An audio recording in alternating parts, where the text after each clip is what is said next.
Good morning students, कैसे हैं बच्चे आप सब। देखिए बच्चों, in this chapter microbes in human welfare, last time we have studied about the you can say biological method to control insect and the pest, और you can say the disease causing pest, उनको हमने पढ़ा था। देखिए बच्चों, हम अपने fields में आज की डेट में हम केमिकल्स के ऊपर बहुत ज़्यादा डिपेंडेंट हैं। As you know, in our agriculture field we are using more and more chemical fertilizers also, which are you can say polluting our crops as well as the environment। तो अब इसका क्या solution होगा? इसका solution होगा, आज हम यहाँ पर पढ़ने जा रहे हैं microbes as a bio fertiliser. तो आज बच्चों हम एक नया टॉपिक करेंगे यहाँ पे, माइक्रोब्स एज बायो फर्टिलाइजर। जब भी फर्टिलाइजर की बात होती है बच्चों, तो आज की डेट में तो हम कहते हैं कि हम पढ़ेंगे बायो फर्टिलाइजर के बारे में, लेकिन उससे पहले आज की अगर बात करें, at present we are using more and more chemical fertiliser in our field. ऐसा क्यों करना पड़ रहा है कि we are using more and more chemicals in our field? ठीक है ना, because our population is increasing day by day. To meet the demand of the people we have to be depend, और you can say we have to use these chemical fertiliser, because हमारे जो agriculture fields है बच्चों, उनको अगर हमें fertiliser और you can say nutrient enrich बनाना है, तो हमें कुछ इंस्टेंट ऐसे तरीके चाहिए जो हमें ज़्यादा से ज़्यादा यील्ड दे सकें, और वो हमारे पास एक अल्टरनेटिव मेथड है जो मॉडर्न सोसाइटी में आज हम इस्तेमाल करते हैं, that is chemical fertiliser in you can say modern society. ये टोटली जो मॉडर्न सोसाइटी है depends on chemical fertiliser. Chemical fertiliser के ऊपर निर्भर करता है। क्यों करता है? टू इंक्रीज प्रोडक्शन, हमें प्रोडक्शन को बढ़ाना है, और you can say to get high yield, हमें हाई यील्ड चाहिए from the you can say present variety, और वो तभी पॉसिबल है जब उनको फर्टिलाइजर डालेंगे। तो बच्चों, लेकिन जो फर्टिलाइजर्स हैं, बट अब ऐसा क्यों कर रहे हैं हम लोग कि क्यों इंक्रीज करें? Why we have to increase, why हमें ऐसा क्यों करना पड़ रहा है? Because population is increasing, population is increasing, daily बढ़ रही है, बहुत स्पीड से बढ़ रही है, ठीक है ना। Population is increasing, so to meet the demand of people, to meet demand of these people, we have to think about these chemical fertilizer। clear? तो लेकिन अब जब हम इनका बार बार इस्तेमाल कर ही रहे हैं, तो जो एनवायरमेंटलिस्ट हैं, एनवायरमेंटलिस्ट का मतलब होता है बच्चों कि the you can say group of people which think about the environment, वो हमें प्रेस कर रहे हैं कि that we should switch on to the organic farming. तो जो एनवायरमेंटलिस्ट हैं, environmentalist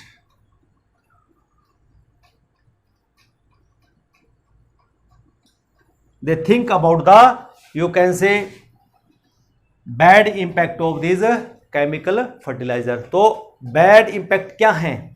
what are the bad impact? Bad impact, bad impact सबसे पहला तो ये आता है बच्चों कि pollution of water bodies as well as ground water, कि हमारे पास पोल्यूशन हो रहा है, किसका? पोल्यूशन ऑफ वाटर बॉडीज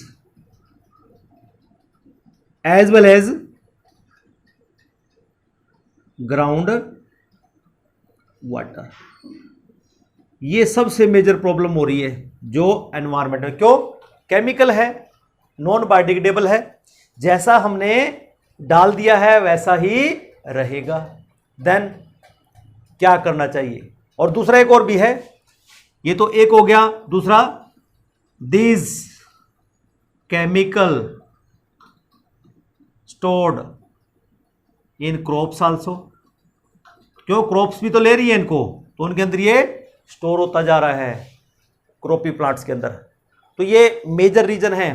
अब आप कहोगे सर केमिकल फर्टिलाइजर क्रॉप्स में कैसे चलेंगे, या वो जो पोल्यूशन है वाटर को पोल्यूशन कैसे कर सकते हैं, वाटर बॉडीज नियर बाय। क्योंकि बच्चों जब हम केमिकल फर्टिलाइजर अपने फील्ड्स में अप्लाई करते हैं, after that some time it may happen that heavy rain will come, and with that heavy rain these fertilizers they run away with these rainy water into the nearby water bodies, and there they are creating this problem, and continuously you can say जो percolation है water का going downward, तो उससे भी क्या हो रहा है कि जो हमारा ग्राउंड लेवल वाटर है वहां तक भी ये केमिकल फर्टिलाइजर पहुंच रहे हैं।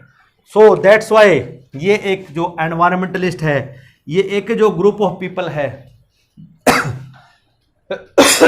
They are very much worried about this situation. वो इसके लिए बहुत वरिड हैं, and they are pressing us to switch over to the organic farming.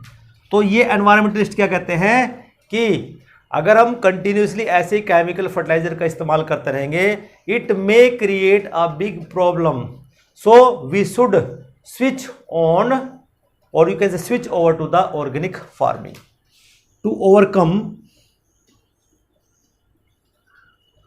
Overcome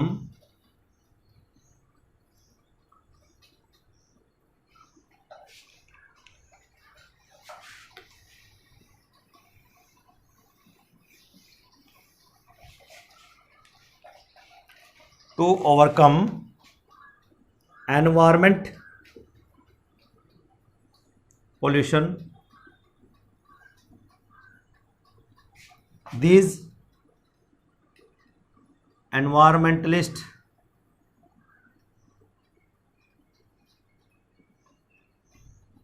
pressing us to switch over to organic farming. हमें क्या करनी चाहिए?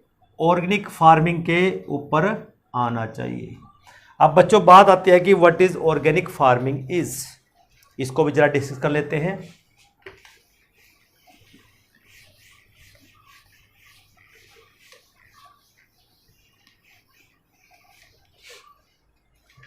सबसे बात करते हैं पहले ऑर्गेनिक फार्मिंग की, कि जो ऑर्गेनिक फार्मिंग है वो क्या है। देखिए बच्चों, जब भी हम ऑर्गेनिक फार्मिंग की बात करते हैं, दो बातें याद रखना कि ये जो फार्मिंग होती है इसमें कोई भी केमिकल सब्सटेंस इस्तेमाल नहीं होगा, चाहे वो हम चाहे हम फर्टिलाइज़र की फॉर्म में इस्तेमाल करें या हम किसी इंसेक्ट को या पेस्ट को मारने के लिए इस्तेमाल करें। ठीक है ना, इन दोनों चीज़ों को मीन्स केमिकल्स का तो इस्तेमाल होगा ही नहीं। That means it is the raising of the unpolluted crops. Organic farming क्या है? It is the raising of the unpolluted crops through the use of manures, biofertilisers, biopesticides that provide optimum nutrients to the crop plants. जो क्या करते हैं? एक optimum nutrients हमारे crop plants को provide करते हैं, and also keeping the pest and the pathogen under the control. तो इसको हम क्या कहेंगे? Organic farming. तो ऑर्गेनिक फार्मिंग को डिफाइन कैसे करेंगे?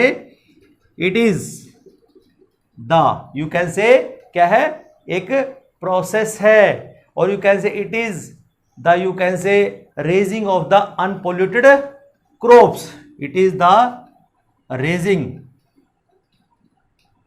of unpolluted क्रॉप्स की जो अनपोल्यूटेड क्रॉप्स हैं वो हमें रेज करनी है through the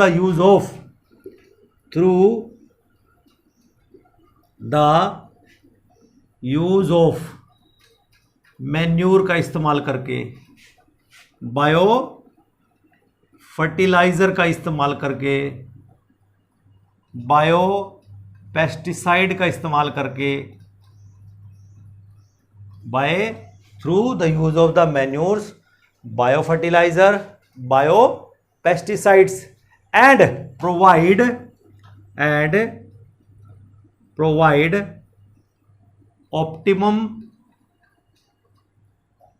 optimum amount of the, you can say, optimum nutrients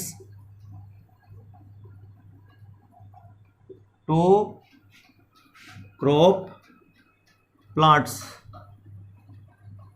and और भी है कि और क्या करते हैं, एंड कीपिंग पेस्ट एंड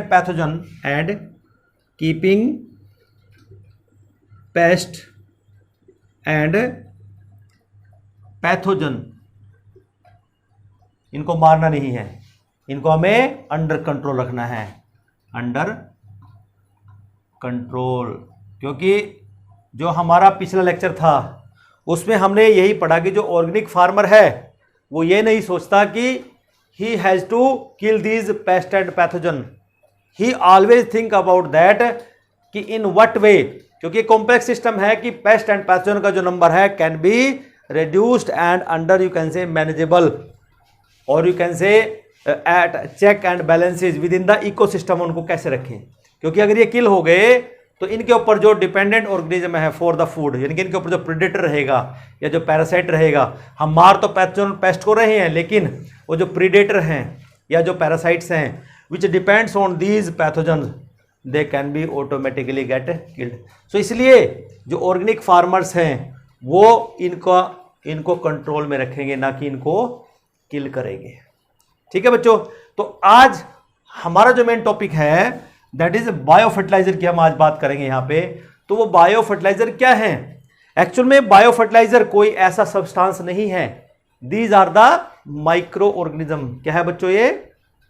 ये माइक्रो ऑर्गेनिजम्स हैं।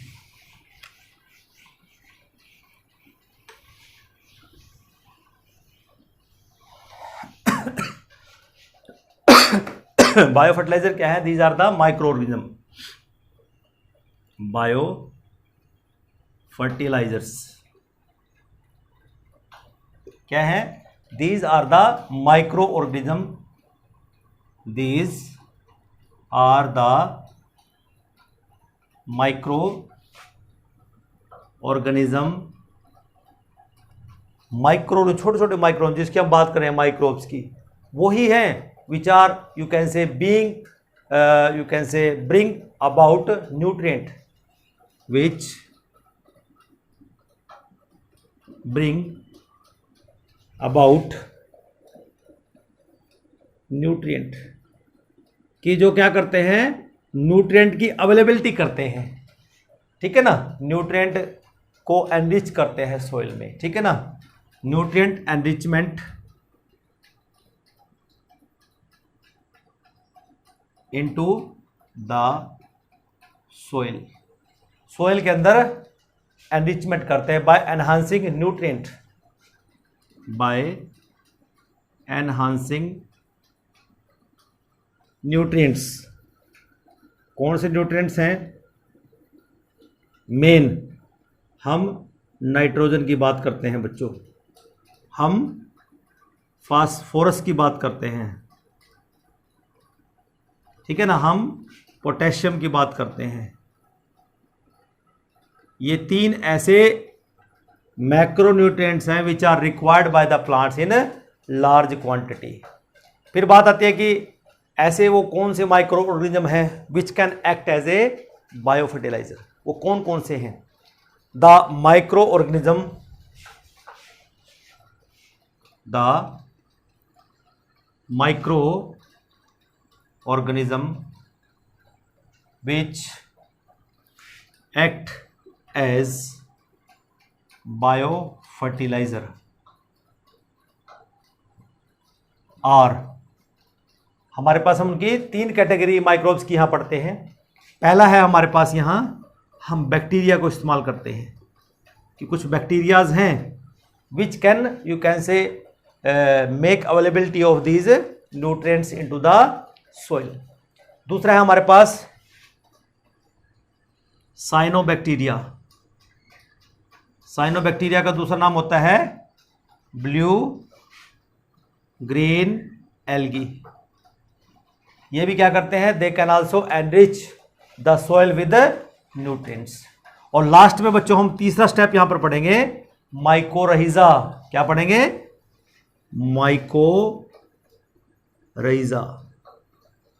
ये जो माइकोरहिजे हैं they can also increase the nutrients into the soil.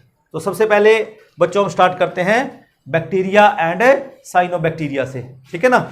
Alternatively पढ़ेंगे क्योंकि हमारे पास जो बैक्टीरिया है वो फ्री लिविंग भी हो सकते हैं और वो एसोसिएशन में भी हो सकते हैं, ठीक है ना। तो सबसे पहले हम यहाँ बात करते हैं बैक्टीरियाज की।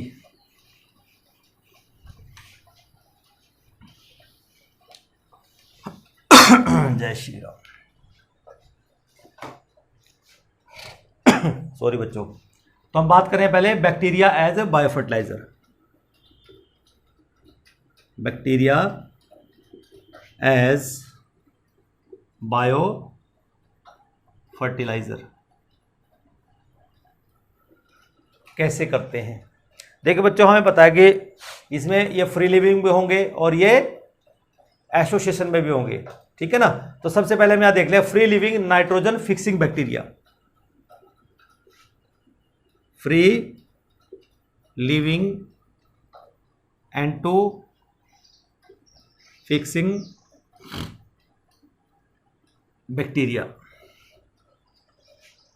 पहला इसमें आता है, देखिए जो भी फ्री लिविंग होते हैं दैट मीन्स ये क्या करते हैं, they were freely in the soil, they are present और you can say they live in the soil and perform N2 fixation.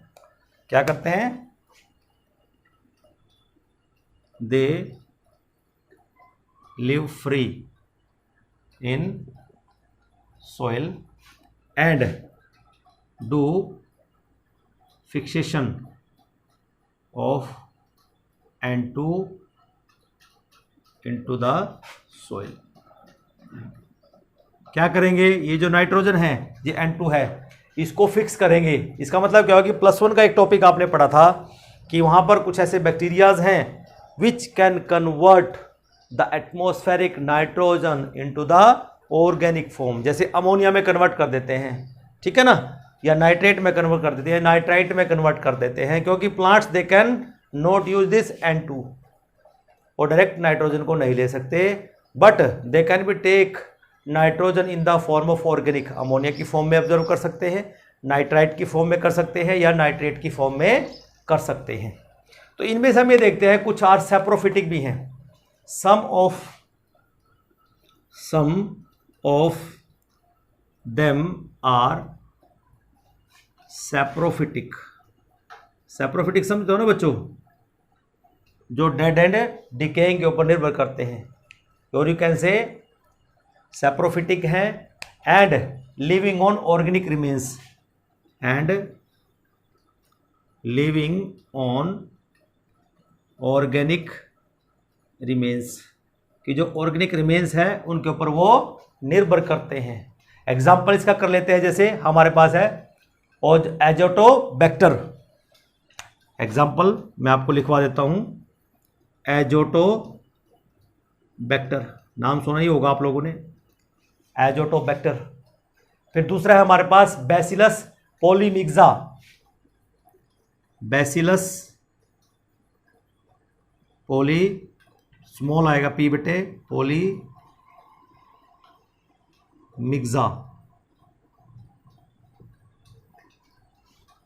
ठीक है, पॉलीमिक्सा। फिर दूसरा है क्लोस्ट्रीडियम।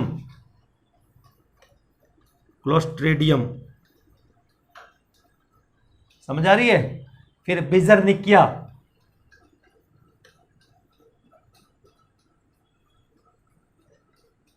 तो ये कुछ हैं स्पीसीज के नेम जो आपको याद रखने हैं नीट पॉइंट ऑफ व्यू से, क्योंकि इसके ऊपर बहुत बार क्वेश्चंस आते हैं कि जो सैप्रोफिटिक लिविंग ऑर्गेनिक रिमेन्स के ऊपर जो बैक्टीरिया रहते हैं विच फिक्स नाइट्रोजन, ठीक है ना, उनमें से कोई भी दे, इनमें से कौन सा है। तो ये कुछ नाम आपके सामने है, इनको आपको याद रखना है।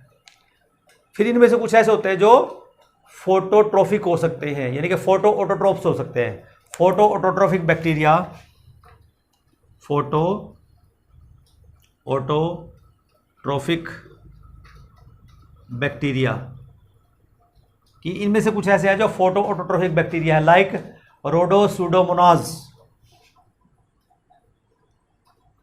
Such as रोडोसुडोमोनास।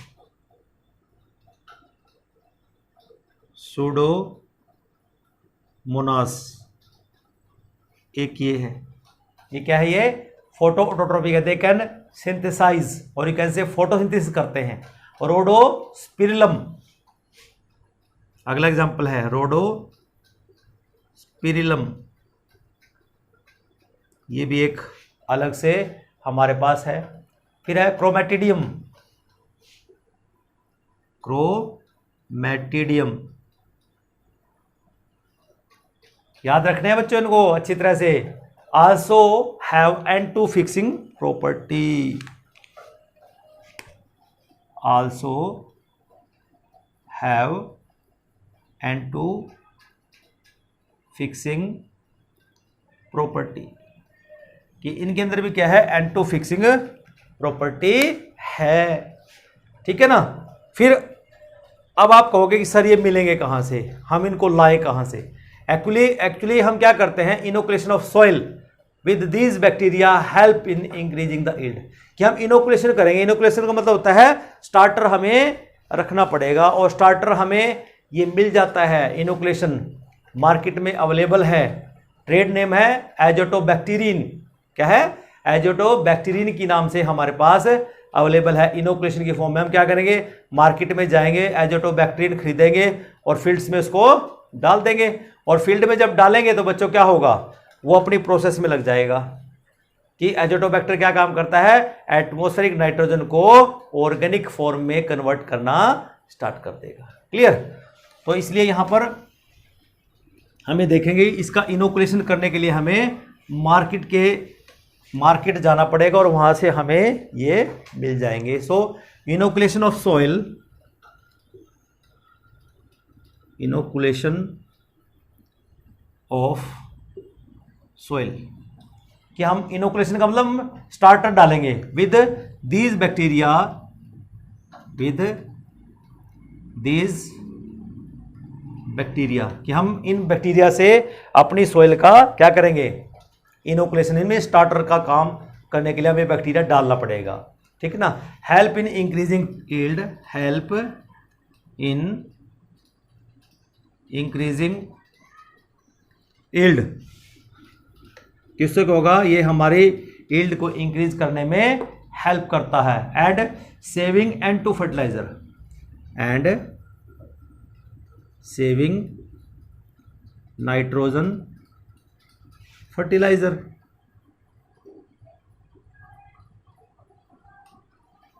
सेव करता है नाइट्रोजन फर्टिलाइजर को, ठीक है ना। एग्जांपल है हमारे पास यहां पे Azotobacter occurring in the fields of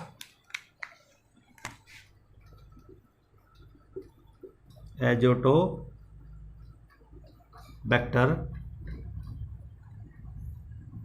occurring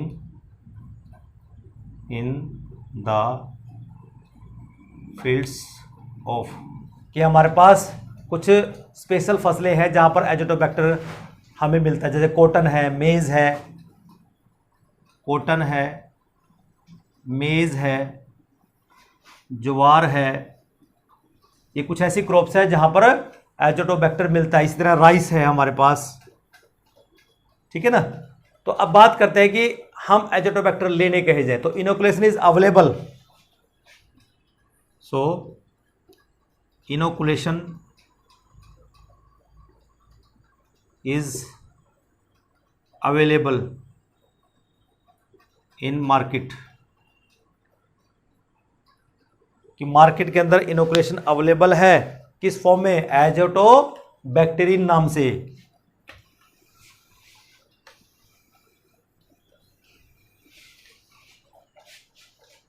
under the trade, under the trade azotobacterin, इस ट्रेड के नाम से हमारे पास ये इनोकुलेशन अवेलेबल है। ठीक है बच्चों, तो ये तो हो गया हमारे पास कि जो बैक्टीरिया है हमें जो फ्री लिविंग के फॉर्म में हमने लिया।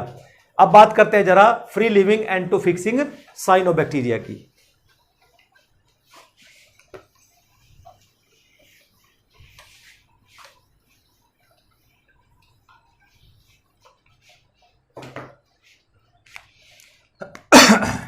बी पार्ट ले लेते हैं,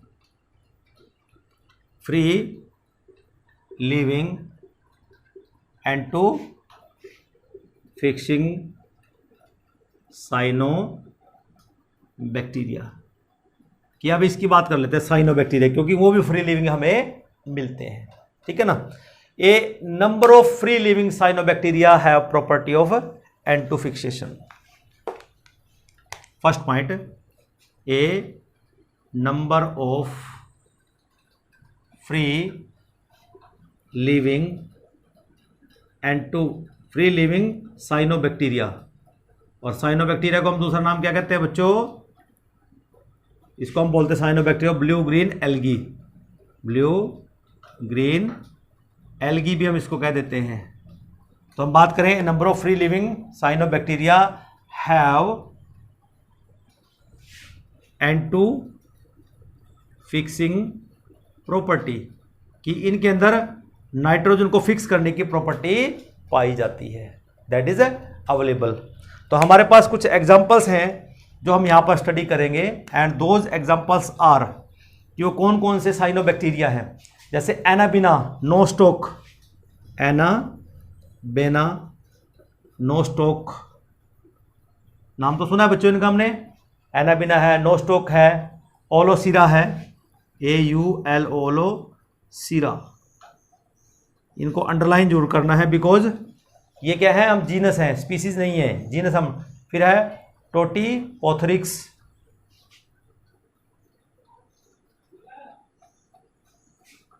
टोटीपोथरिक्स क्या है? टोटीपोथरिक्स है। फिर है साइलेंड्रोस्पर्मम है, साइलेंड्रोस्पर्मम है। ठीक है ना, साइलेंड्रोस्पर्मम हमारे पास है। और दूसरा हमारे पास स्टिग्नेमा है, स्टिग्नेमा। तो ये हमारे पास कुछ साइनोबैक्टीरिया के एग्जाम्पल हैं which you have to learn. तो कुछ साइनोबैक्टीरिया ऐसे हो सकते हैं which are photosynthetic and therefore add organic matter as well as the extra N2 to the soil. तो जैसे उसमें हमने बैक्टीरिया में देखा था, वहां पर भी हमारे पास N2 फिक्सिंग होते हैं प्लस, लेकिन यहां पर जो एल्गी हैं, ब्लू ग्रीन एल्गी हैं, ये N2 तो फिक्स करते ही करते हैं, लेकिन साथ के साथ क्या करते हैं, ऑर्गेनिक मैटर भी ऐड करते हैं।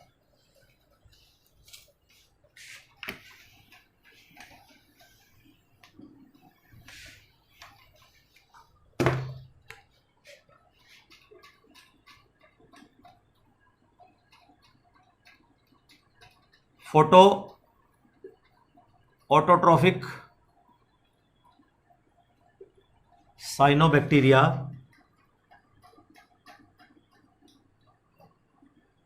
कि जैसे आपने पढ़ा था कि हमारे पास कुछ बैक्टीरिया है जो फोटो ऑटोट्रॉफिक हो सकते हैं, तो साइनोबैक्टीरिया भी क्या हो सकते हैं, वो भी फोटो ऑटोट्रॉफिक साइनोबैक्टीरिया हमारे पास होते हैं। Therefore they add organic matter, they क्या करते हैं, वो ऑर्गेनिक मैटर को ऐड करते हैं, और साथ के साथ जो एक्स्ट्रा N2 को सोइल में फिक्स कर, organic matter and extra N2 into the soil, और एक्स्ट्रा नाइट्रोजन को फिक्स करते हैं सोइल के अंदर। और बच्चों इसमें जो आपने मेन याद रखना है, मेन है ओलोसिरा, ओलोसिरा फर्टिलिसिमा, इसको याद रखना आपने, ओलोसिरा फर्टिलिसिमा, इस स्पीसीज, इसका नाम याद आपने रखना है। वो इसलिए है, इसको याद रखना जरूरी है क्योंकि ये सबसे मोस्ट एक्टिव एंटू फिक्सर है of the rice crop in India, in the rice crop in India. ठीक है बच्चों, कि ये जो ओलोसिरा है ये सब मोस्ट एक्टिव एंटू फिक्सर, सबसे ज्यादा एक्टिव एंटू फिक्सर है इन द, यू कैन से, of rice crops in India, इसलिए इसको आपने याद रखना है। सबसे ज्यादा एक्टिव नाइट्रोजन फिक्सर यही करता है। ठीक है ना। फिर दूसरा हमारे पास एग्जांपल है यहां पे आगे, साइलिंड्रोस्पर्मम फर्टी और यू कैन से लाइकेनिफोर्मे, साइलिंड्रोस्पर्मम लाइकेनिफोर्मे।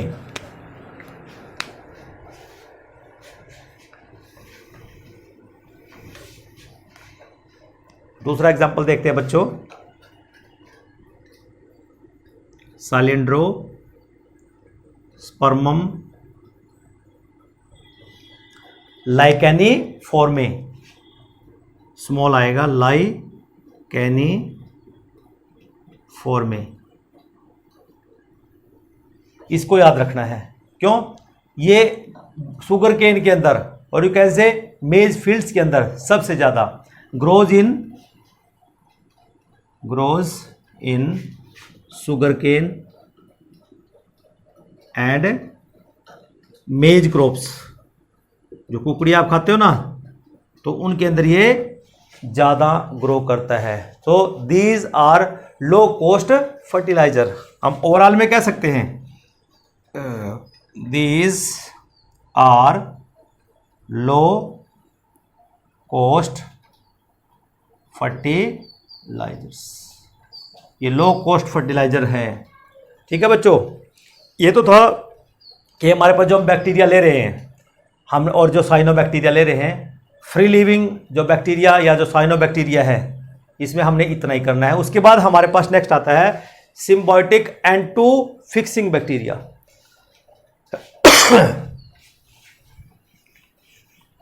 दो पॉइंट हमने डिस्कस कर लिए हैं।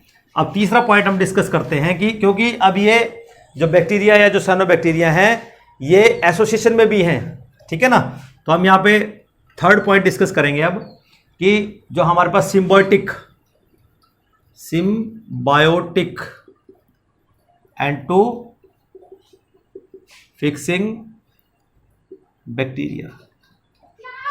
अब इसको मुझे ज़्यादा एक्सप्लेन करने की जरूरत इसलिए नहीं है बिकॉज इसके बारे में +1 में भी बहुत कुछ बताया जा चुका है एंड यू कैन से इन लोअर क्लासेस आल्सो इसके जो सिम्बायोटिक एसोसिएशन के बारे में बहुत सी बात की जाती है। ठीक है ना। सबसे पहला इसमें जो एग्जांपल हम सभी पढ़ लेते हैं, हम राइजोबियम का नाम सबसे पहले लेते हैं कि राइजोबियम जो है एक सिम्बायोटिक एसोसिएशन में हमेशा रहता है। ठीक है ना। लेकिन कहाँ रहता है? Root nodules of the leguminous plants. ठीक है ना। It lives in root nodules of leguminous plants। जो फलीदार पौधे होते हैं उनमें उनकी रूट नोड्यूल्स के अंदर ये रहता है और वहां पर क्या काम करता है? वेयर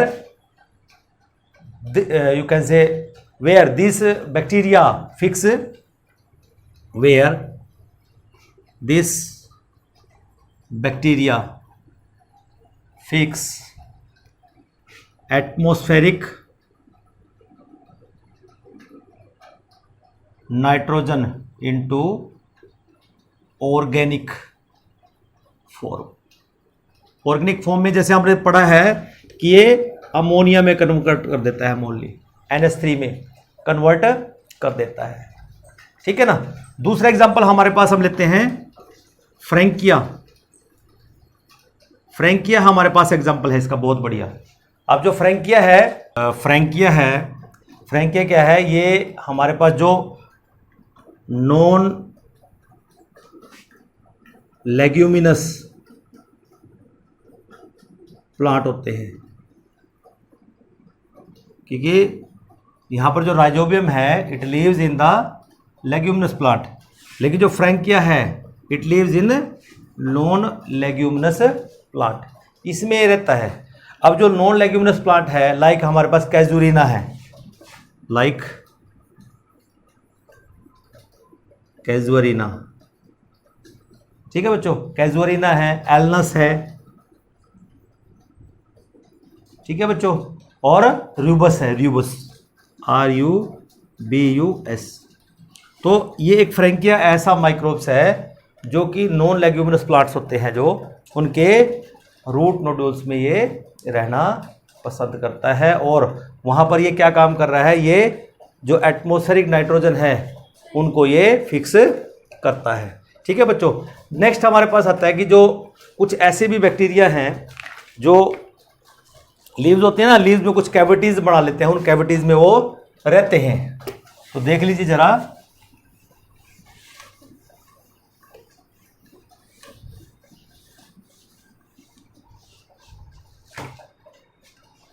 leaves of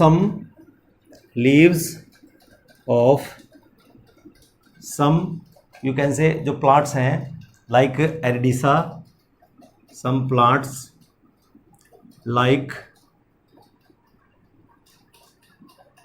एलिडिसा,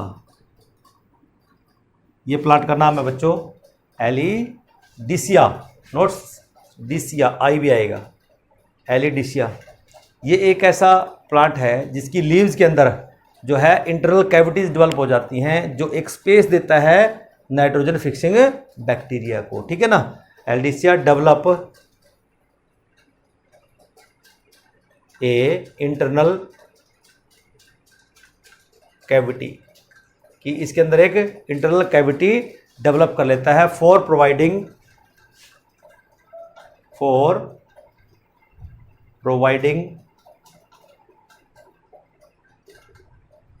क्या देगा, एक स्पेस देगा, for providing space to symbiotic bacteria, symbiotic bacteria live की उस कैविटी में रहेगा, ठीक है ना। और जो क्या काम करता है, क्या करता है symbiotic bacteria, which continuously fix atmospheric nitrogen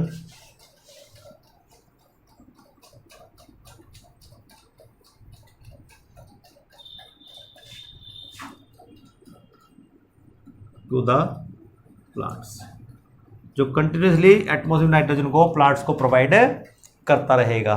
तो यहां पर जो हमारे पास एग्जांपल है इसका वो है जैंथोमोनाज, एग्जांपल है हमारे पास जैंथोमोनाज, ठीक है ना। एक तो जैंथोमोनाज है हमारे पास, एंड माइकोबैक्टीरियम भी इसका एग्जांपल है, माइकोबैक्टीरियम।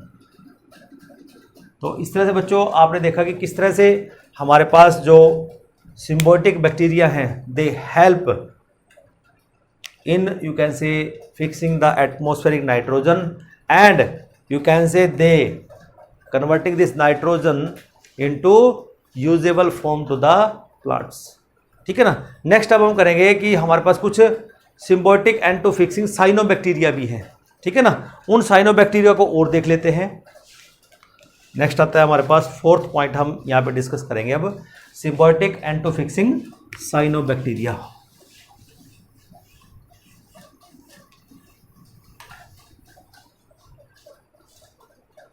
देख लीजिए, फोर्थ पॉइंट हम डिस्कस करने जा रहे हैं, और फोर्थ पॉइंट क्या है, symbiotic N two fixing cyanobacteria, symbiotic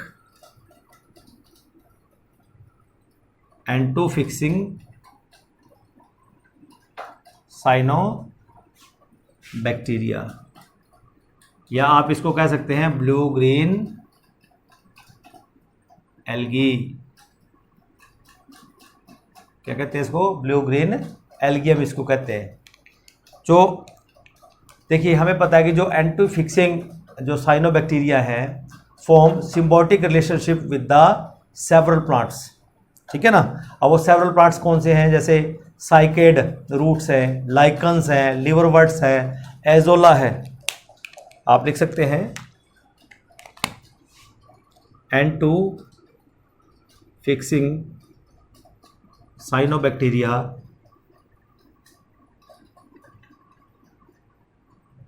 make symbiotic association with several plants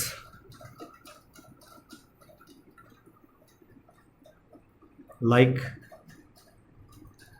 क्या बोला मैंने? साइकेड रूट्स के साथ। तो साइकेड की स्पेलिंग क्या होगी? CYCAD, साइकेड रूट्स, उनके साथ ये एसोसिएशन में रहते हैं। फिर हमारे पास है लाइकन्स हैं, लाइकन्स के साथ भी ये, लाइचेंस बोलो या लाइकन्स बोलो, इस तरह हमारे पास क्या है?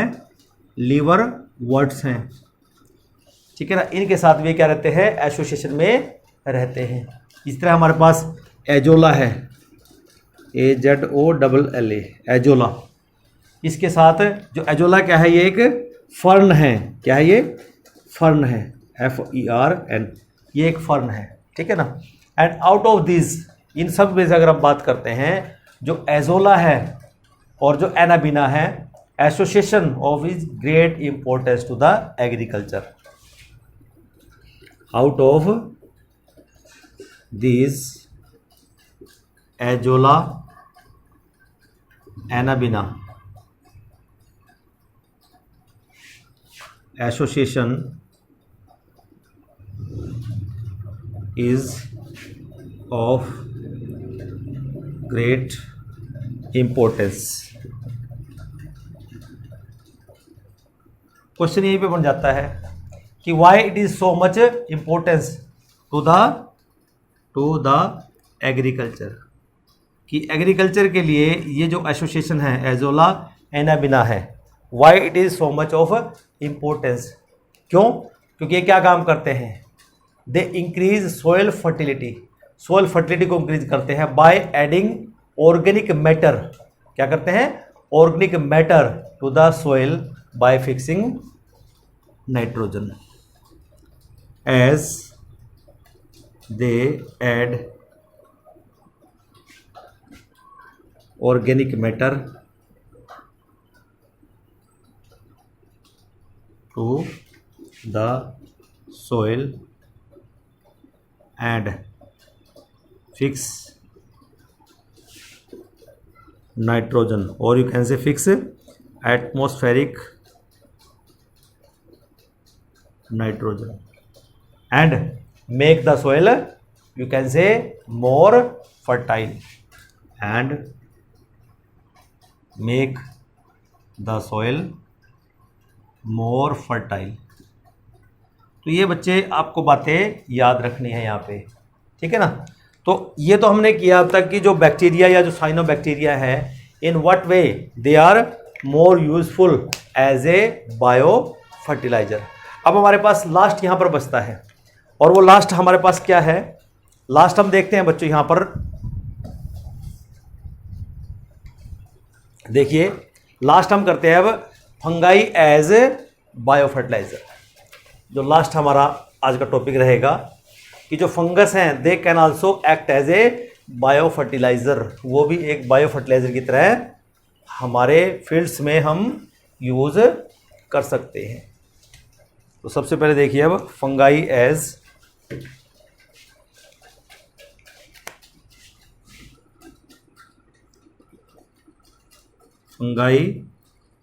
As bio fertiliser.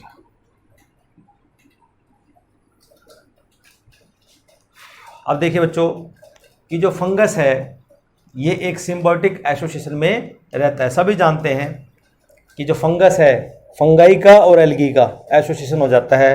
जैसे एल्गी में हम देखते हैं वहाँ माइकोबैंट और फाइकोबैंट दोनों का एसोसिएशन आप वहाँ पे पढ़ते आ रहे हैं। लेकिन यहाँ पर हम बात करेंगे एक स्पेशल फंगस की, कि जो क्या करती है, वो माइकोरहिजा बनाती है। क्या बनाती है? माइकोरहिजा विद द रूट्स। +1 में आपने इस टॉपिक को बहुत अच्छे से स्टडी किया है। So you have to go through that topic also कि what is mycorrhiza there and what is you can say importance of this association. Because अगर हम इस माइकोरहिजा की बात करते हैं, it is the association between you can say roots and the fungus. ये एक दूसरे का एसोसिएशन है एंड बोथ आर बेनिफिटेड, कि वहाँ पर प्लांट को भी बेनिफिट हो रहा है और फंगस को भी बेनिफिट होता है। तो उसी विषय में हम आज यहाँ पर बात करेंगे। तो जो फंगाई है, फंगाई फॉर्म सिम्बायोटिक एसोसिएशन, कि जो फंगस है वो एक सिम्बायोटिक एसोसिएशन में रहती है with the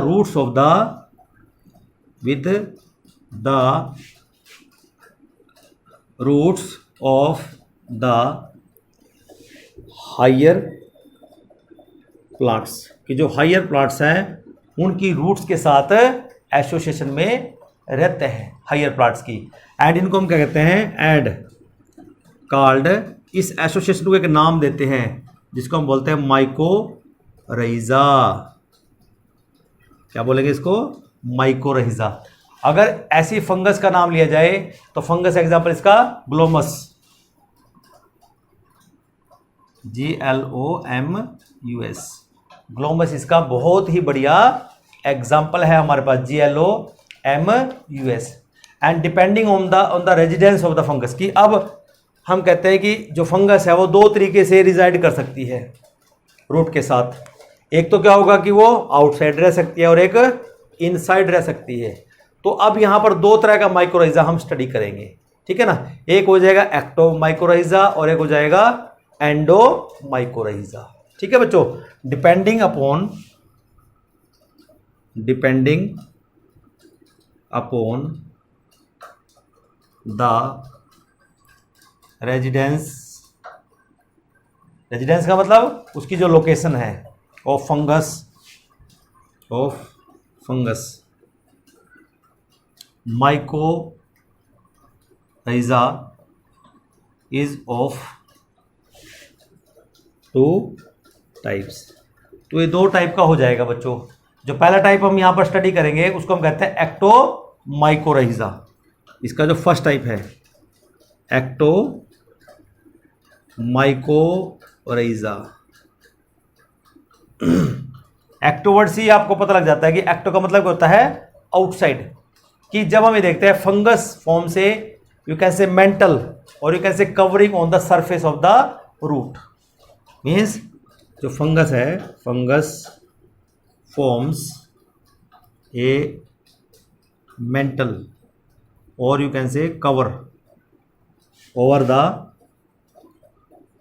the surface of root, कि रूट्स के ऊपर एक कवरिंग बना देगा, सरफेस बना देगा, ठीक है बच्चों। And lies on the intercellular space of the cortex, ठीक है ना, कि मेंटल बना दिया ऊपर सरफेस के ऊपर of the root and lies in the intercellular surface of the cortex and lies in the inner cortex of the root, कि रूट के जो इनर कोर्टेक्स है उसके अंदर तो ये रहती है फंगस, अपने आप रिजाइड करते हैं, लेकिन उसके सरफेस के ऊपर एक मेंटल बना देगा। तो यहाँ पर हम ये देखते हैं बच्चों, इस एक्टो माइकोरहिजा की हम यहाँ पर बात करते हैं। इसका जो एक्सपोज्ड जो फंगल हाइफे होंगे they increases the surface of the root. क्या करते हैं? It increases the surface area of the root.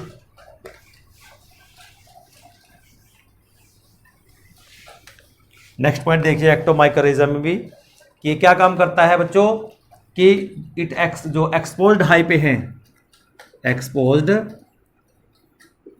Hyphae कि जैसे मान लो हमारे पास ये रूट है, इसमें से ये बहुत सारी रूट्स निकलती हैं, हम कहते हैं कि यहाँ फंगस के ऐसे हाइफे रहेंगे बाहर की तरफ, ऐसे बहुत सारे हाइफे, और ये रह रही है इनर कोटेक्स भी यहाँ, तो इनर कोटेक्स से ये हाइफे बाहर की तरफ निकलते हैं। ठीक है बच्चों, तो यहाँ पर जो एक्सपोज्ड फंगल हाइफे हैं, इंक्रीजेस एक्सपोज्ड फंगल हाइफे लिखिए, फंगल हाइफे इंक्रीज्ड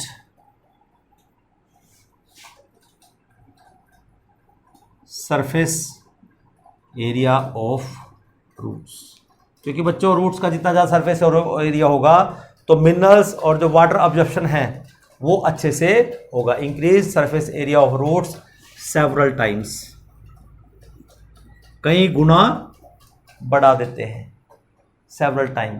ठीक है बच्चों, एंड यू कैन से perform absorption of water and perform, क्या परफॉर्म करते हैं, पहला absorption of water and minerals, यही काम होता है, क्योंकि रूट्स का भी काम यही होता है। तो यहाँ जो फंगल हाइफे हैं they are useful in this, लेकिन यहाँ पर ये काम और करते हैं, solubilization of the organic matter, solubilization of organic matter, organic matter को सोल्यूबलाइज करते हैं, उसमें भी हेल्प करते हैं। ठीक है ना, ऑर्गेनिक मैटर क्या है, of soil humus, of soil humus, humus जो होता है उसको सोल्यूबलाइज करने में ये हेल्प करते हैं। क्लियर हो गया। उसके बाद direct absorption of the minerals, direct absorption of minerals, और जो कुछ मिनरल्स की डायरेक्ट ऑब्जर्वेशन में भी हेल्प करते हैं। तो बच्चों एक्टोमाइकोराइजा जाना जाता है किसके लिए, ectomycorrhiza is known to you can say observe 2 to 3 times of the more nitrogen, phosphorus, calcium and potassium. तो यहाँ पे हम पॉइंट ऐड कर सकते हैं, ectomycorrhiza known to ectomycorrhiza known to absorb 2 to 3 times, known to absorb 2 to 3 times, क्या observe करते हैं, more of nitrogen, more of N2 nitrogen, phosphorus, potassium and calcium, 2 to 3 times इनका ऑब्जर्प्शन ये बढ़ा देते हैं। ठीक है ना। फिर एक और ये बेनिफिट देते हैं कि ये जो फंगस होती है ये एक ऐसा केमिकल सब्सटेंस सीक्रेट करती है जो यंग रूट्स होती हैं उसको वो पैथोजन से बचाती हैं, कि पैथोजन उसके ऊपर अटैक ना कर सके, अटैक ऑफ द पैथोजन से वो उसको सेव करती हैं। तो यहीं पे हम ऐड कर सकते हैं the fungus secrets, the fungus secrets a chemical substance which protect young roots from the attack of pathogen, कि पैथोजन के अटैक से बचाता है वो केमिकल, जो कौन सीक्रेट करता है, ये एक्टोमाइकोराइजा जो बना इसका जो फंगस पार्ट है, इसका जो फंगल पार्ट है ये उसको सीक्रेट करता है केमिकल को। तो एक्टोमाइकोराइजा occurs in trees like eucalyptus. अब इसकी हम जगह बता देते हैं कि ये कहाँ कहाँ पर हमें मिलता है।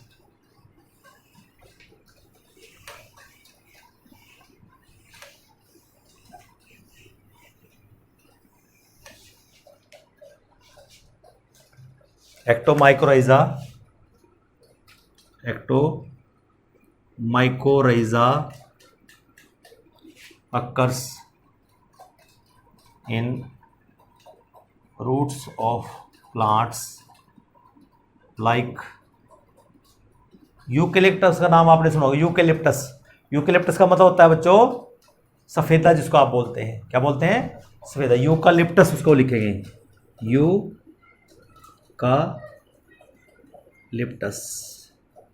ये प्लांट का नाम है। यूकेलिप्टस के उस पे ओक होता है, ओक, वो एक ही ओक। पीच, पीच भी नाम सुना होगा आप लोगों ने। पाइन ट्री होती है जैसे PINE, pine, pine trees etcetera, ठीक है ना। तो ये तो हो गया हमारे पास एक्टोमाइकोराइजा के बारे में। अब जो सेकंड टाइप हमने आपको बोला है, सेकंड टाइप है यहां पे एंडोमाइकोराइजा।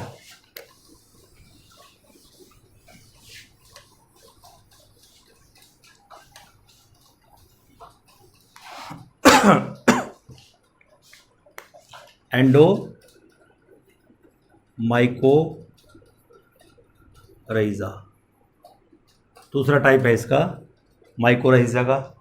और जो एंडोमाइकोराइजा है, फ्यूअर फंगल हाइफे, इसमें क्या होता है, फ्यूअर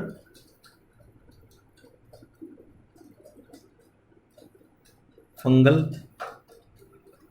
हाइफे, कि अब सरफेस के ऊपर ज्यादा नंबर नहीं होगा हाइफे का, fewer fungal hyphae lie on the surface, lie on the surface, कि सरफेस के ऊपर ज्यादा नहीं हो गया। अब few fungal hyphae they live on the, you can say surface, and the remaining live in the cortex of the root, and remaining present in the inner cortex of the root, कि inner cortex में present होते हैं remaining. फिर अगर बात करते हैं the hyphae tips penetrate into the cortical cells, the hyphae, जो हाइफे हैं उनकी जो टिप्स हैं, hyphae tips penetrate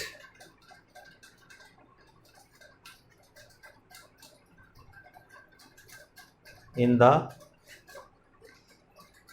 sales of, कि जो कोर्टेक्स के जो सेल्स होते हैं उसमें वो पेनेट्रेट कर सकते हैं। हाइफे यू कैन से हाइफे टिप्स, यू कैन से passing into the cortical cells और penetrate into in the cortical cells of cortex, कि जब वो penetrate कर जाते हैं cortex में, ठीक है बच्चों, produce swollen vesicle, produce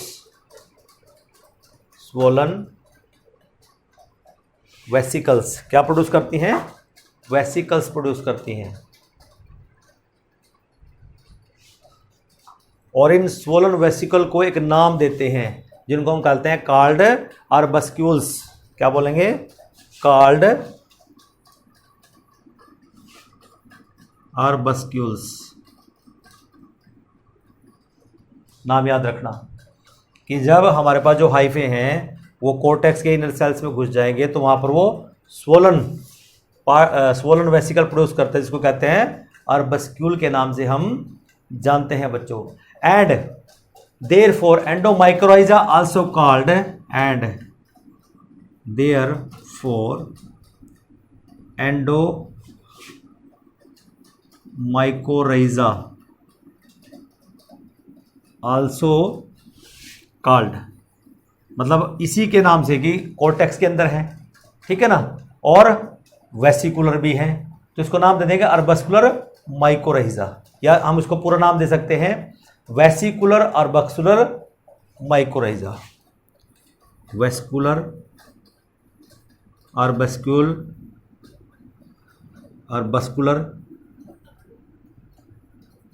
माइकोरहिजा, नाम दे दिया VAM, वैम, इसको कैपिटल कर दो, नाम हो गया वेस्कुलर और बस्कुलर माइकोराइजा, इसको बोल सकते हैं। अब बात करते हैं इसकी इंपॉर्टेंस की। जो इंपॉर्टेंस है बच्चों इसकी यहाँ पे, it supply inorganic nutrients, it supply inorganic matter. ये क्या करता है? इनऑर्गेनिक मैटर सप्लाई करता है। और यू कैन से इनऑर्गेनिक न्यूट्रिएंट्स, जिसको हम कहते हैं इनऑर्गेनिक मैटर की जगह यहाँ न्यूट्रिएंट्स कर लो, और यू कैन से मैटर सप्लाई करे या न्यूट्रिएंट सप्लाई करे, ठीक है ना। And enhanced water absorption, and enhanced water absorption को बढ़ाता है। आगे बात समझ में, वाटर एब्जॉर्प्शन भी बढ़ा दी है। And make you can say phosphorate available to the plant, and make phosphate available to the plant. ये इसकी इंपॉर्टेंस है बच्चों, इसको याद रखना आप लोगों ने, ठीक है ना। तो इस तरह से जो एंडोमाइकोराइजा है वो इस तरह से क्या करता है, वो इनऑर्गेनिक मैटर या न्यूट्रिएंट्स को अवेलेबल रखता है, वाटर की एब्जॉर्प्शन को बढ़ा देता है, एंड जो फॉस्फेट कंटेंट है उसको बढ़ा के रखता है, प्लांट के लिए अवेलेबल रखता है। तो इन द लास्ट, अब हम इस लास्ट टॉपिक पे पहुंच चुके हैं कि अब हमारे पास जो बायो फर्टिलाइजर्स हैं उनकी इंपॉर्टेंस क्या होगी, क्योंकि आज ये हमारे इस चैप्टर का लास्ट टॉपिक भी है। इस इंपॉर्टेंस के साथ हमारा जो microbes in human welfare chapter है वो भी आज एंड हो जाएगा। तो अब बच्चों लास्ट में थोड़ा सा पढ़ लेते हैं कि what is the importance of the bio fertilizers. Heading बना लेंगे, इंपॉर्टेंस ऑफ बायो फर्टिलाइजर्स, कि जो बायो फर्टिलाइजर्स हैं इनकी इंपॉर्टेंस क्या रहेगी। तो वन बाय वन जरा इनको हम पढ़ लेते हैं। पहला इंपॉर्टेंस क्या रहेगा, दीज आर इफेक्टिव, क्या काम करते हैं main, increase the yield of the plants 15 to 35%, increase the yield 15 to 35%, पहला इंपॉर्टेंस। क्योंकि मेन हमने टारगेट ये रखा था कि हमारे पास जो फसल होगी या हमारे पास जो फील्ड होगा, फील्ड के अंदर हमें ज़्यादा से ज़्यादा यील्ड मिले, ज़्यादा से ज़्यादा प्रोडक्शन हो, तो बायो फर्टिलाइजर हमारी प्रोडक्शन को 15 से 35% के करीब वो इंक्रीज इसको कर देते हैं। And these are you can say even effective in semi arid condition, these are even effective in semi arid condition. क्योंकि कहीं हम देखते हैं कई जगह पे वाटर की अवेलेबिलिटी कम रहती है, और जब वाटर की अवेलेबिलिटी कम, एरिड कंडीशन जो है उसमें क्या होता है कि कुछ प्लांट्स ऐसे होते हैं कि वाटर की अवेलेबिलिटी कम रहती है, और जब वाटर की अवेलेबिलिटी कम रहती है तो उस टाइम में जो हम केमिकल फर्टिलाइजर डालते हैं तो वो ग्रोथ प्रॉपर नहीं हो पाती, उनका ऑब्जर्प्शन नहीं हो पाता। लेकिन इस केस में हम ये देखते हैं कि यहाँ पर ज़्यादा इफेक्टिव है अगर सेमी एरिड कंडीशन भी रहती है। नेक्स्ट फिर थर्ड हम इसका जो इम्पोर्टेंस देखते हैं, इम्पोर्टेंस है कि जो फार्मर्स हैं they can prepare inoculum by themselves, the farmers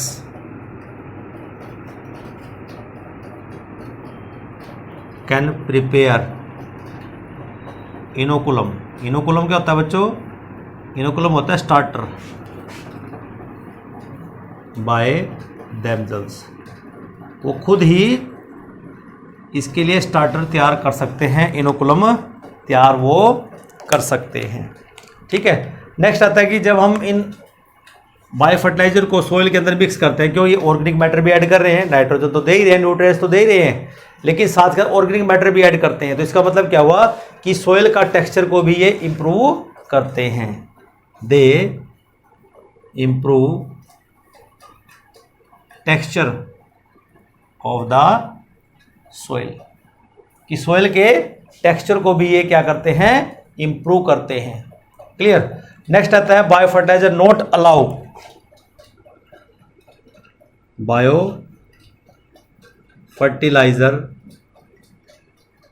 not allow, कि जो पैथोजन है उनको फ्लोरिश नहीं होने देंगे। Not allow pathogen to flourish, कि इनको भी ये बढ़ने नहीं देते, उनको चेक रखते हैं, उनको बैलेंस में रखते हैं। ठीक है ना। और लास्ट में बच्चों एक ही पढ़ेंगे, दे आर नॉन पोल्यूटिंग, सबसे लास्ट है दे आर नॉन पोल्यूटिंग। और यही हम चाहते हैं कि हमारा जो एनवायरनमेंट है वो सेफ रहे। तो बच्चों इस चैप्टर में जो हमने माइक्रोब्स इन ह्यूमन वेलफेयर हमने पढ़ा, इस चैप्टर में हमने ये सीखा कि हम ऑर्गेनिक फार्मिंग कैसे कर सकते हैं, या हमारे पास जो ऑर्गेनिक चीज़ें हैं उनका हमारे लिए क्या इम्पोर्टेंस है। तो अगर हम एग्रीकल्चर बेल्ट से या एग्रीकल्चर फील्ड से हमारा नाता है तो वहाँ हम इन चीज़ों का, इस नॉलेज का इस्तेमाल कर सकते हैं। तो बच्चों इस लेक्चर के एंड में मैं इतनी ही बात कहूँगा कि ये चैप्टर आज हमारा कंप्लीट हो जाता है। इसके बाद हमारा जो नेक्स्ट चैप्टर आएगा वो है ऑर्गेनिजम्स एंड पॉपुलेशन। ठीक है बच्चों। तो इस चैप्टर को आपने थोरोली अपनी एनसीईआरटी से भी रीड करते हैं, वर्ड टू वर्ड आपको रीड करना है। उसके बाद फिर आपने अपना रेफरेंस जो बुक ली है उसको रीड करना है, और उसके जो कंपटीशन वाले बच्चे हैं वो उससे जो आपके पास मल्टीपल चॉइस के जो क्वेश्चन होते हैं, ठीक है ना, एमसीक्यूज जो होते हैं उनको जरूर अटेम्प्ट करें। ठीक है बच्चों। और अगले चैप्टर का जो मेरा लेक्चर है उसका इंतज़ार करें। Till then have a nice day. Thank you.